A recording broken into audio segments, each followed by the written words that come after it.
ഇന്നത്തെ റെസിപ്പി നമ്മുടെ സ്വന്തം തലശ്ശേരി ബിരിയാണിയാണ്. കണ്ടില്ലേ, ചിക്കൻ്റെ പീസ് വയ്ക്കുക, മീതെ ചോറ് വയ്ക്കുക, അതിൻ്റെ മീതെ കുറച്ച് നട്ട്സും മുന്തിരിങ്ങയൊക്കെ ഇട്ട് കഴിഞ്ഞാൽ ബിരിയാണി റെഡി. ഇതുണ്ടാക്കാനായിട്ട് ചരുവടുപ്പത്ത് വെച്ച് എണ്ണയും നെയ്യും ചൂടായതിനു ശേഷം കുറച്ച് ഗരം മസാല ഇട്ട് കൊടുക്കുക.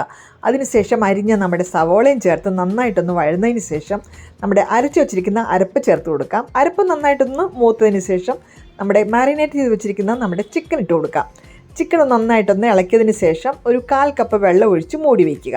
അതിനുശേഷം ഇതിലേക്ക് ഉപ്പ്, അരിഞ്ഞു വെച്ചിരിക്കുന്ന തക്കാളി ഇവയെല്ലാം ചേർത്ത് ഒന്നുകൂടെ ഒന്ന് മൂടി വയ്ക്കുക. ഒരു 3 മിനിറ്റിന് ശേഷം ഇതിലേക്ക് തൈര്, മല്ലിയില, പുതിനയില, കുറച്ച് ഗരം മസാലയും കൂടി ചേർത്ത് വീണ്ടും ഇളക്കി ഇനി ഇതിലോട്ട് നമുക്ക് വറുത്ത് വെച്ചിരിക്കുന്ന സവോള ഇട്ട് കൊടുക്കാം.